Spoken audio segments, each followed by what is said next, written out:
ಮೊನ್ನೆ RCB ಮ್ಯಾಚ್ಗೆ ನಮ್ಮ ಮನೇಲಿ ಏನಾದರೂ ತಿನ್ನಬೇಕು ಅನ್ಕೊಂಡಾಗ ನಮ್ಗೆ ಯಾಕೋ ಫಿಶ್ ತಿನ್ನಬೇಕು ಅಂತ ಅನ್ನಿಸ್ತು.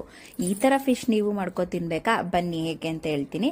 1 kg ಪಾಂಪ್ಲೆಟ್ ಮೀನನ್ನ ನಾವು ತಗೊಂಡಿದ್ದೀವಿ. ನೀಟಾಗಿ ಅರಿಶಿನ ಹಾಕಿ ಉಪ್ಪು ಹಾಕ್ಕೊಂಡು ಇದನ್ನು ಕಂಪ್ಲೀಟಾಗಿ ವಾಶ್ ಮಾಡ್ಕೊಂಡಿದ್ದೀನಿ ಒಂದು 4 to 5 ಟೈಮ್ಸ್. ವಾಶ್ ಮಾಡ್ಕೊಂಡ ನಂತರ ನೀವು ತಲೆ ಬೇಕಾದರೆ ಅದನ್ನು ಫ್ರೈ ಮಾಡ್ಕೋಬೋದು, ಇಲ್ಲಾಂದರೆ ಎತ್ತಿಡ್ಬೋದು ಯಾವಾಗಾದರೂ ಗ್ರೇವಿ ಮಾಡ್ಕೊಳ್ಳೋಕೆ. ನಮ್ಮ ಮಸಾಲಾನೇ ಮೇನು.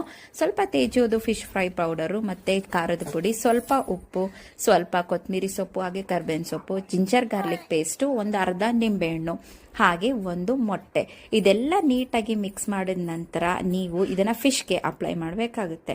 ಇದೆಲ್ಲ ಚೆನ್ನಾಗಿ ಕ್ರೀಮಿ ಟೆಕ್ಸ್ಚರ್ ಬಂದಾದ ನಂತರ ಒಂದೊಂದೇ ಫಿಶ್ನ ತಗೊಂಡು ಈ ಥರ ನೀಟಾಗಿ ಅಪ್ಲೈ ಮಾಡಿ. ಇದೇ ರೀತಿ ನಾನು ಎಲ್ಲ ಅಪ್ಲೈ ಮಾಡಿದ್ದೀನಿ. ಈಗ ಒಂದು ಪ್ಯಾನಲ್ಲಿ ನೀವು ಎಣ್ಣೆ ಹಾಕ್ಕೊಳ್ಳಿ, ಎಷ್ಟು ಬೇಕೋ ಅಷ್ಟು.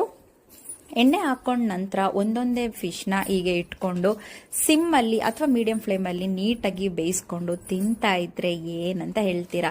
RCB ಮ್ಯಾಚ್ ದಿನ ಮಳೆ ಬಂದಿದ್ದಕ್ಕೂ ನಾನು ಫಿಶ್ ಮಾಡಿದ್ದಕ್ಕೂ ಎಷ್ಟು ಚೆನ್ನಾಗಿತ್ತು ಗೊತ್ತಾ.